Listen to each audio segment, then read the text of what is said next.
봄비인가 싶었는데 봄 눈이 오고 있습니다. 오늘 거룩하고 복된 주일에 왕이신 하나님 앞에 예배하는 귀한 성도님들 가운데 예배를 통해 주시는 하나님의 크신 은혜와 평강이 함께 하시기를 주님의 이름으로 축복합니다. 옆에 계신 분 이렇게 한번 인사하겠습니다. 아버지 품을 늘 떠나지 말고 삽시다. 아버지 품을 떠나지 말고 삽시다.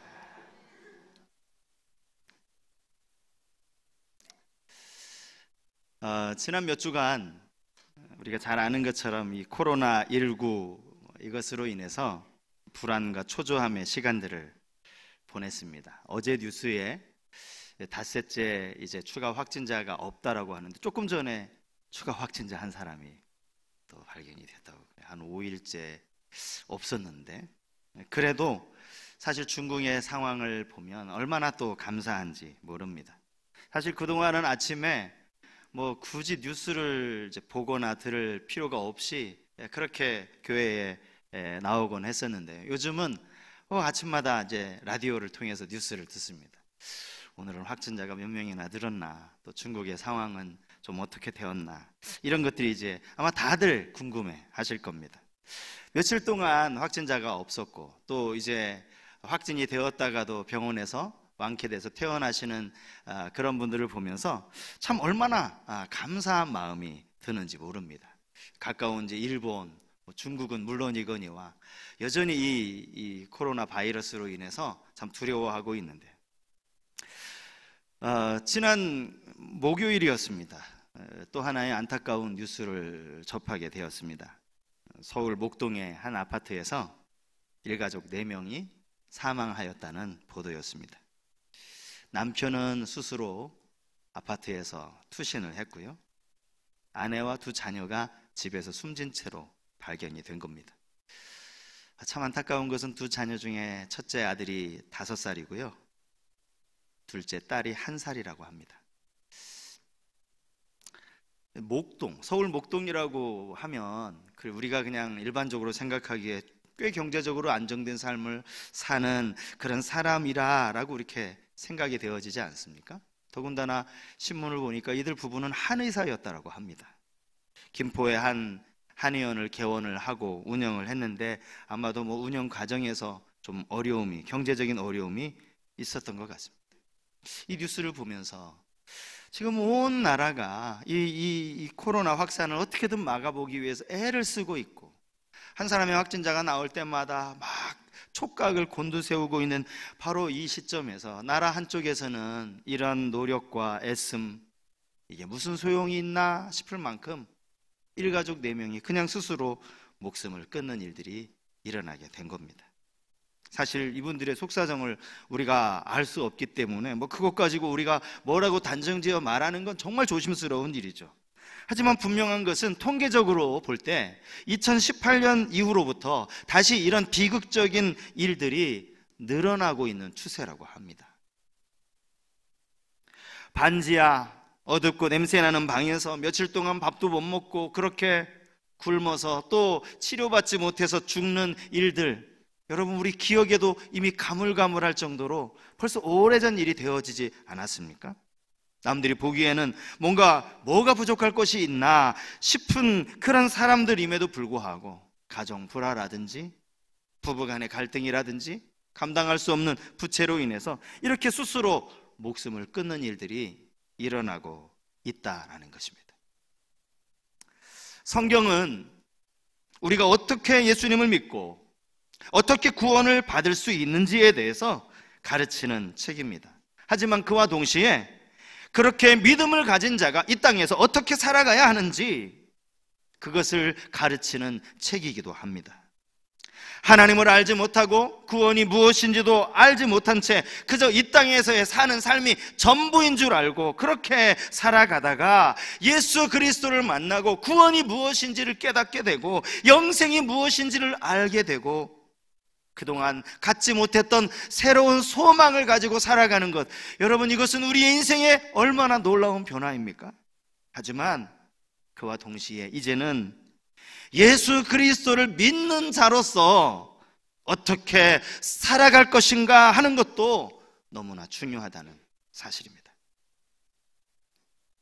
오늘 제목을 제가 그냥 휩쓸려 살아갈 것인가, 혹시 이 제목을 보시고 귀에 거슬리는 분들이 계셨을지 모르겠습니다. 하지만 이 질문은 반드시 한 번쯤은 우리 자신을 돌아보면서 던져야 할 그럴 질문이라고 생각합니다. 휩쓸려 살아간다는 것이 무엇입니까? 내 의지와 상관없이 그저 세상 분위기대로 남들이 다 가는 길이니까 그 길로 가면 맞나보다 라고 따라가는 삶입니다. 이것이 문제가 되는 이유는 그렇게 흘러가고 있는 세상의 흐름이 하나님이 원하시는 방향이 아닐 때가 훨씬 더 많다라는 거죠. 내 삶의 주인이 예수 그리스도가 아니라면 괜찮아요, 그렇게 살아도.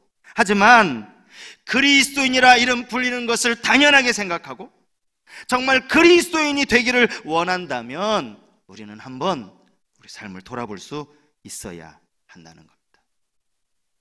오늘 본문에 기록되어진 다니엘의 삶을 보면서 우리가 삶에 휩쓸려 살아가지 않기 위해서 기억해야 할 몇 가지를 함께 좀 생각해 보기를 원하는데요. 휩쓸려 살아가지 않기 위해서 첫 번째로는 깊이 생각하며 살아야 한다라는 겁니다. 되는 대로 살지 말고 생각 좀 하면 살아라, 이런 이야기 우리가 종종 하기도 하고 우리 자녀들에게 하기도 하고요, 또 듣기도 하는 그런 이야기 아닙니까? 주어진 시간 그렇게 허투루 낭비하지 말고 좀 생각 좀 하고 살라, 이런 의미 아닙니까? 이런 면에서 이 말은 보편적인 진리라고 할 수 있습니다. 더욱이 우리 그리스도인들이 생각할 것이 무엇입니까? 이 세상의 것들로 자기를 더럽히지 않겠다는 이런 생각을 해야 한다는 겁니다. 오늘 본문의 내용은 그저 음식 거절하는 이야기처럼 들릴 수도 있겠지만 사실은 여기에 더 깊은 의미가 담겨 있습니다. 그에게 주어진 음식과 포도주에는 우상에게 드려진, 이미 우상에게 바쳐진 그러한 음식이었다는 것입니다. 믿음이 없는 사람 입장에서야 여러분, 이게 얼마나 대단한 출세입니까? 포로로 끌려왔어요. 그런데 왕이 먹는 음식을 같이 먹을 수 있는 거예요. 어느 누가 포로에게 왕이 먹는 그 기름지고 그 값비싼 음식을 갖다 주겠어요? 이들은 신분상으로는 유다에서 끌려온 포로들이었습니다. 물론 그 중에서 아주 특별한 지식과 지혜가 있는 그런 소년들이기는 했습니다. 바벨론 왕 느부갓네살이 이들에게 이렇게 특혜를 주는 것, 여기에는 분명히 나름대로 이유가 있었습니다. 다니엘서 1장 5절 말씀을 보면 그 이유를 알 수 있습니다. 또 왕이 지정하여 그들에게 왕의 음식과 그가 마시는 포도주에서 날마다 쓸 것을 주어 3년을 기르게 하였으니 그 후에 그들은 왕 앞에 서게 될 것이더라. 3년이라는 기간 동안 그들은 왕의 먹는 음식을 먹으면서 갈대아 사람의 학문과 갈대아 사람의 언어를 배우도록 되어 있었습니다. 그렇게 3년을 공부하고 나면 왕 앞에 서게 될 것이다. 이 말이 무슨 말이겠습니까? 왕을 도와서 이 바벨론 나라를 더 강력한 나라로 세워가는 일에 함께하는 왕의 신하가 된다는 그런 의미가 아니겠습니까? 바벨론에 전적으로 충성하는, 요즘으로 우리 그런 경우 많이 있잖아요. 국비 장학생이라고 해서 아주 훌륭한 인재를 나라가 학비를 다 지원을 해서 외국에서 공부할 수 있도록 그렇게 가르치는 그런 사람들 말입니다. 하지만 다니엘은 하나님을 섬기는 하나님의 사람이었기에 왕의 음식을 거절한 것입니다. 깊이 생각하지 않으면 얼마든지 가볍게 넘어갈 수도 있는 부분입니다. 아이, 뭐 음식 먹는 것 가지고 그렇게 까다롭게 구느냐고 그렇게 생각할 수도 있는 문제입니다. 하지만 깊이 생각해 보면 우상에게 바쳐진 음식으로 인해서 내 자신이 더럽혀질 수도 있는 그런 문제입니다. 사실 이 본문이 정말 다니엘이 이게 우상에게 바쳐진 것이어서 먹지 않았느냐, 이것에 대해서는 학자들마다 의견이 좀 달라요. 저는 이 본문을 가지고 우리가 제사 음식을 먹자 아니면 먹지 말자 그 이야기를 하고 싶지 않아요. 그런 이야기가 본문의 근본적인 의도가 아니기 때문입니다. 다니엘은요, 일반 사람들이 생각하기에는 조금은 결벽증에 걸린 사람이라고 느껴질 정도로 그는 이 문제에 대해서 깊이 생각하고 더 깊이 생각하였다는 점을 말씀드리고 싶은 겁니다. 본문 8절에 나오는 뜻을 정하여 라는 구절이 바로 그것입니다. 어떤 사람은 자기의 뜻과 상관없이 그냥 많은 사람들이 저 길로 가니까 그 길을 따라가는 사람이 있습니다. 뜻을 정했다는 말은 이 문제를 가지고 깊이 생각했다는 것 아닙니까? 그리고 그렇게 고민한 후에 내 마음으로 결심했다는 거예요. 다 저쪽으로 가니까 나도 따라가는 것이 아니라 이 문제에 대해 깊이 생각했다라는 겁니다. 생각하며 살지 않으면 사는 대로 생각한다, 이런 말이 있어요. 이런 책의 제목의 책도 있습니다. 여러분, 이 말을 가만히 생각해 보면요, 이 말이 진짜 무서운 말이에요. 어떤 상황에 처하든지 먼저 생각하고 행동해야지, 생각하고 행동하지 않으면 이미 상황이 다 벌어진 이후에 그것을 이제 합리화시키는, 계속 어떻게든 내가 이렇게 행동을 했으니까 이걸 어떻게든 변명을 하든지 합리화를 시키든지, 어쩌다 보니까 이렇게 되었다는 말, 여러분, 이런 무책임한 말이 어디 있습니까? 모세가 이스라엘 백성들에게 마지막 고별 설교를 하면서 그가 끊임없이 강조한 말 중에 기억하라는 말, 생각하라는 말이 있습니다. 신명기 32장 7절 말씀입니다. 옛날을 기억하라. 역대의 연대를 생각하라. 내 아버지에게 물으라. 그가 내게 설명할 것이요, 내 어른들에게 물으라. 그들이 내게 말하리로다. 애굽에 400년 동안 노예 생활을 마치고 그 지긋지긋한 노예 생활을 끝내고 그들이 한 민족이 되어서 가나안을 향해 가는 과정 속에서 얼마나 그들이 하나님을 원망하고 하나님을 불신했는지, 모세가 지금 마지막 자신의 임종의 순간에 유언 설교를 하면서 가장 많이 걱정하는 게 그거예요. 너희들 제발 좀 기억해라. 모르겠거든 너희 부모에게 물어라. 똑같은 실수를 반복하지 말라는 것 아니겠습니까? 우리가 생각한다는 이 생각의 기준은 하나님의 말씀이 되어야 합니다. 여러분, 교회에서 그냥 말씀 묵상하라, 큐티 하라, 이거 얼마 안 되니까 이거 매일 성경 하나씩 사라, 여러분, 그렇게 해서 그냥 사서 큐티를 하실 것이 아니라 매일매일 이게 내 기준이다, 말씀 캐논, 이것이 내 잣대다 라고 생각을 하고 그 말씀을 기준으로 생각하시기 바랍니다. 생각하셔야 돼요. 오늘 이 말씀이 내게 무엇을 의미하는가, 내게 주는 교훈이 뭔가, 이 말씀이 내게 가르치는 기준이 뭔가 잘 생각해야 됩니다. 여러분, 우리가 생각하지 않으면요, 내 의지와 상관없이 휩쓸리게 됩니다.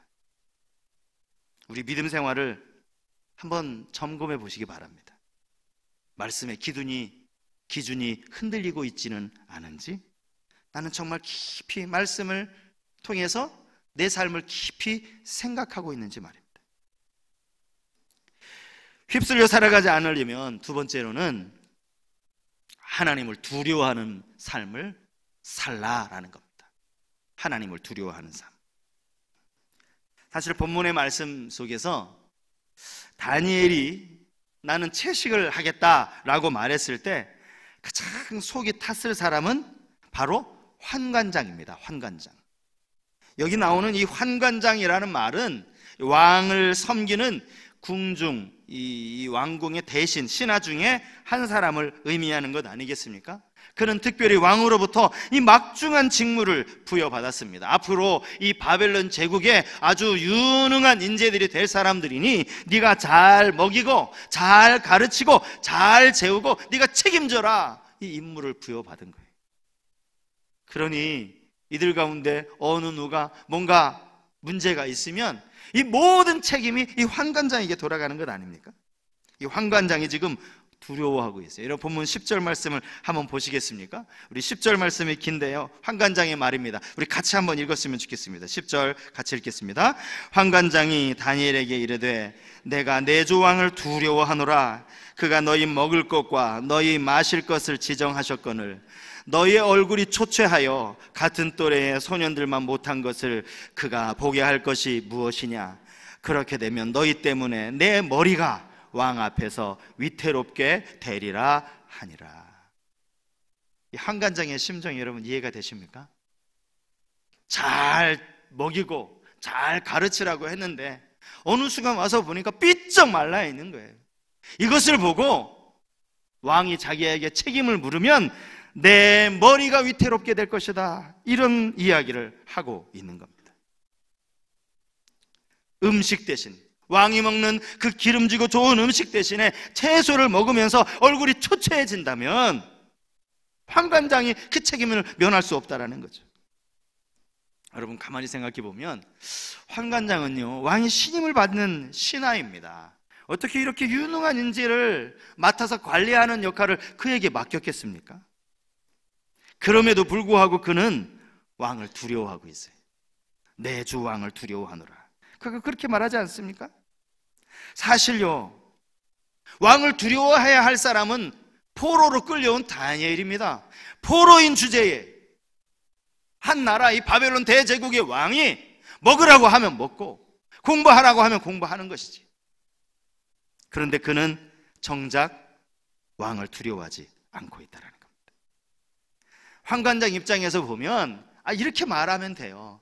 저 세 놈들이, 다니엘 포함하니까 네 사람이 되겠네요. 저 네 놈들이 굳이 그 기름진 음식을 안 먹겠다고 하더이다. 그러더니 저런 몰골이 저렇게 되어버렸습니다 라고 말해버리면 끝나는 거예요. 그런데 다니엘은 왕을 두려워하지 않아요. 그 이유가 무엇입니까? 그는 하늘의 하나님을 두려워했기 때문입니다. 그가 정말 두려워해야 하는 대상은 바벨론 제국의 왕이 아니고 온 우주 전체를 다스리시는 살아계신 전능하신 하나님이었기 때문입니다. 여러분, 두려워하는 대상이 달라지는 것, 여기에 엄청난 차이가 있다는 거 여러분 알고 계십니까? 시편에 보면 다윗이 쓴 시 중에 이런 시가 나옵니다. 시편 56편 11절 말씀이에요. 내가 하나님을 의지하여 쓴즉 두려워하지 아니하리니 사람이 내게 어찌하리까. 시편 56편의 표제어를 보면 이렇게 설명이 되어져 있어요. 다윗이 가드에서 블레셋인에게 잡힌 때에. 여러분 이 배경을 대략 아실 겁니다. 다윗이 사울 왕에 의해서 쫓겨다닙니다. 막 도망을 치다가 결국에는 어디로까지 갔는가? 가드, 이 블레셋의 도시 중에 하나 아닙니까? 가드까지 내려가게 돼요. 블레셋이라는 나라는요, 이스라엘과 끊임없이 전쟁했던 나라, 블레셋의 장세 골리앗으로도 우리가 잘 알려져 있는 이스라엘과 원수된 나라입니다. 결국 거기까지 도망친 거예요. 다윗이 투항하듯이 갔겠습니까? 몰래 숨어 들어갔겠죠. 물론 나중에 가면 그 스스로 망명을 하는 장면이 사무엘상에 나오기도 합니다. 처음부터 그렇게까지는 않았어요. 몰래 들어갔는데 들켜버린 겁니다. 아니 블레셋의 군사들이 다윗을 보자마자 다윗을 단번에 알아차린 거예요. 다윗을 보고요, 이들이 이스라엘 백성들이 부르던 노래를 불렀어요. 아니 이 다윗, 사울은 천천히요 다윗은 만만이라, 그 다윗 아닙니까? 아니 블레셋 사람들이 그걸 기억하고 있는 거예요. 여러분 이러니 다윗은 꼼짝없이 죽은 것이나 마찬가지입니다. 골리앗을 죽인 원수 다윗이 지금 블레셋 군사들 앞에 왔으니, 그런데 다윗은 이런 상황에서 꼼짝없이 죽은 목숨이나 마찬가지인 이런 상황에서 그가 이런 고백을 하는 거예요. 내가 하나님을 의지하였으니 내가 두려워하지 않겠다. 이와 똑같은 고백이 시편 118편 6절에도 나옵니다. 여호와는 내 편이시라. 내가 두려워하지 아니하리니 사람이 내게 어찌할까. 시편 118편은요 이스라엘 백성들이 절기를 지킬 때에 성전에 올라가면서 부르던 노래입니다. 이스라엘 역사를 쭉 돌아보면서 그들이 이런 노래를 하는 거예요.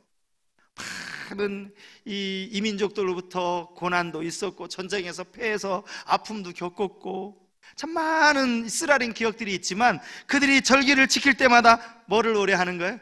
여호와 하나님이 내 편이시다 라고 노래하는 거예요. 하나님을 깊이 경험한 사람, 하나님이 어떤 분이신지를 정말 제대로 깨닫는 사람은 바로 이런 고백을 할 수 있습니다. 여러분 모두, 아니 우리 모두가 이런 고백을 할 수 있기를 바랍니다. 하나님은 지금도 내 편이 되신다. 하나님은 여전히 나와 함께 하신다. 아니 사람이 내게 어찌할까? 세상 가운데 살면서 이런 고백을 드릴 수 있는 우리 모두가 되었으면 좋겠습니다. 세상에 휩쓸리지 않으려면 하나님을 두려워해야 합니다. 마지막 세 번째로요, 우리가 휩쓸려 살아가지 않으려면 오직 믿음으로 행해야 한다는 겁니다. 믿음으로 행해야 한다. 오늘 본문을 계속 묵상하는데요, 맡기고 행동하는 것이 바로 이거구나, 이게 맡기고 행동하는 것이구나 라는 생각이 들었습니다. 여러분 본문 12절과 13절 말씀을 한번 보시겠습니다. 청하오니 당신의 종들을 열흘 동안 시험하여 채식을 주어 먹게 하고 물을 주어 마시게 한 후에 당신 앞에서 우리의 얼굴과 왕의 음식을 먹는 소년들의 얼굴을 비교하여 보아서 당신이 보는 대로 종들에게 행하소서 하매. 다니엘이 지금 자기를 관리하고 감독하는 사람에게 이렇게 제안을 하고 있는 겁니다. 열흘 동안 우리 채소만 먹겠습니다. 채식만 하겠습니다. 그리고 그 나머지 사람들은 왕이 먹는 그 음식, 그 기름지고 좋은 음식 다 먹으라고 하십시오. 그리고 열흘 뒤에 당신께서 우리의 얼굴을 서로 한번 비교해 보라는 거예요. 여러분, 상식적으로 볼 때 7일 동안 채소만 먹고 물만 먹은 사람과 왕궁에 나오는 그 기름진, 왕이 먹는 그 기름진 고기며 최고급 음식을 먹은 사람을 딱 비교하면 어떻게 나오겠습니까, 여러분? 누가 더 얼굴이 아주 훤하고 반짝반짝 윤이 나겠어요? 잘 모르시나?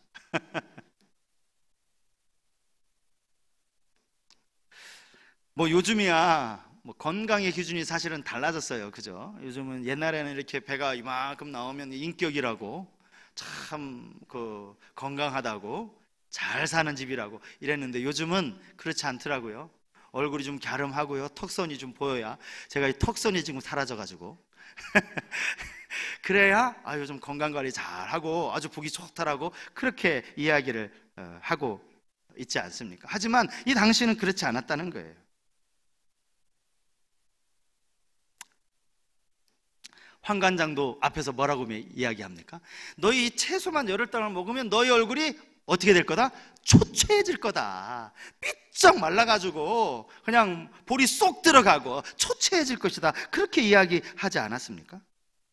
사실 그 말이 상식적으로 보면 틀린 말이 아니에요.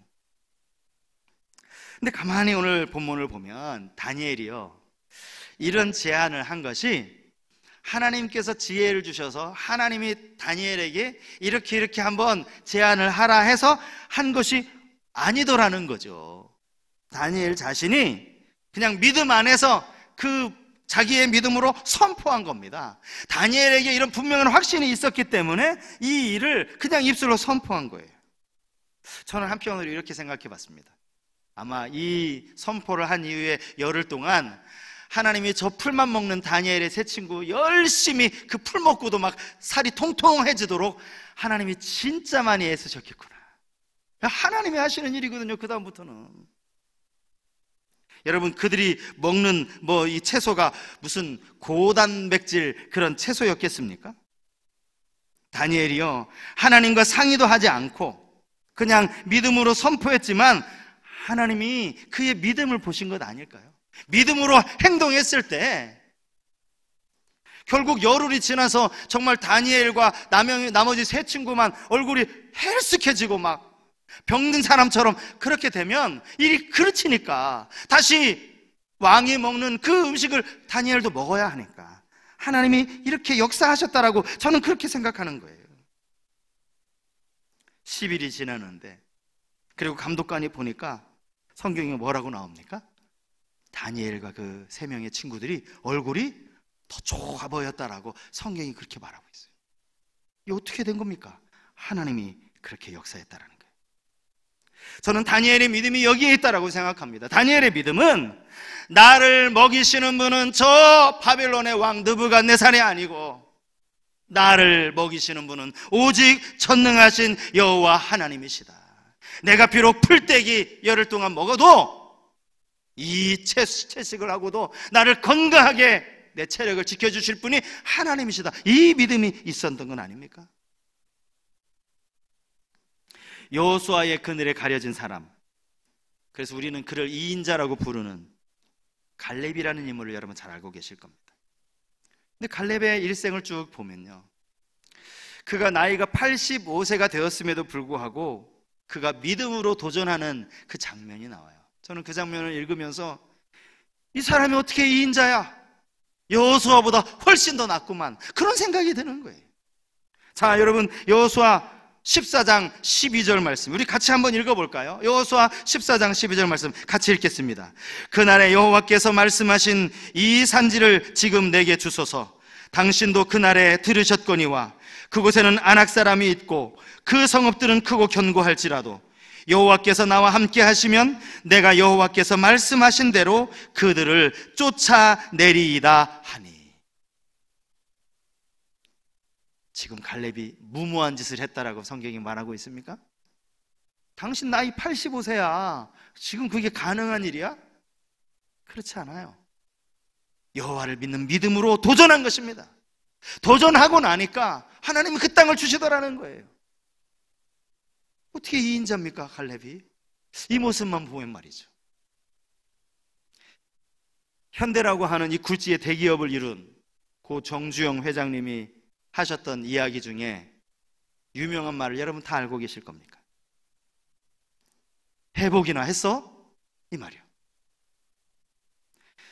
그가 신앙을 가진 사람이 아니지 않습니까? 세상적인 방법으로도 아니 그 일을 회복이나 했느냐고, 일을 시도해 보는 그것이 얼마나 중요한지를 가르친다면 여러분, 믿음을 가진 우리가 주저할 일이 뭐가 있습니까? 우리는 하나님을 믿는데. 지난 주 중에 아마 이제 총회, 우리가 속해 있는 장로교 합동 측에 속한 모든 교회에 아마 이 편지가 다 간 것 같아요.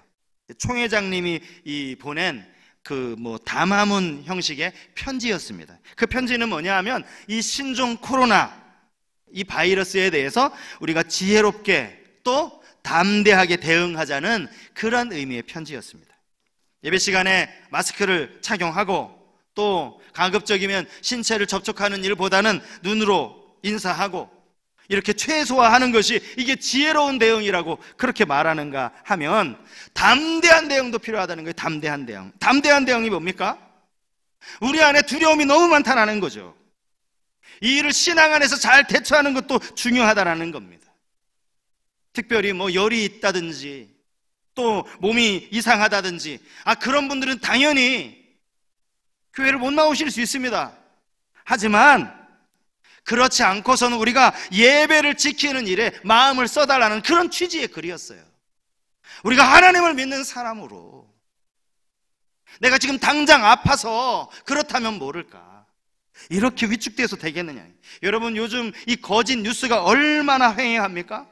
작은 것을 가지고 이만큼 확대시켜가지고 불안을 확산시키는 이런 현상들이 얼마나 많이 있습니까? 이럴 때 여러분, 우리가 거기에 휩쓸리지 않기 위해서 어떻게 해야 된다고요? 먼저 생각하는 거예요. 깊이 생각하는 겁니다. 그리고 하나님을 두려워할 줄 알아야 돼요. 믿음으로 담대히 행하는 것입니다. 정말 어려운 때입니다. 이때가 빨리 지나갔으면 좋겠어요. 그래서 우리가 마음 놓고 하나님 앞에 예배하는, 모든 사람들이 하나님 앞에 예배하는 그 때가 빨리 왔으면 좋겠습니다. 하지만 여전히 불안과 염려가 우리 가운데 있음에도 오늘 다니엘이 보여주었던 것처럼 담대한 믿음으로 하나님을 신뢰하는 우리 모든 성도님들이 되시기를 주님의 이름으로 축복합니다. 나 주님의 기쁨 되기 원하는 우리 말씀을 생각하면서 함께 찬양하시겠습니다.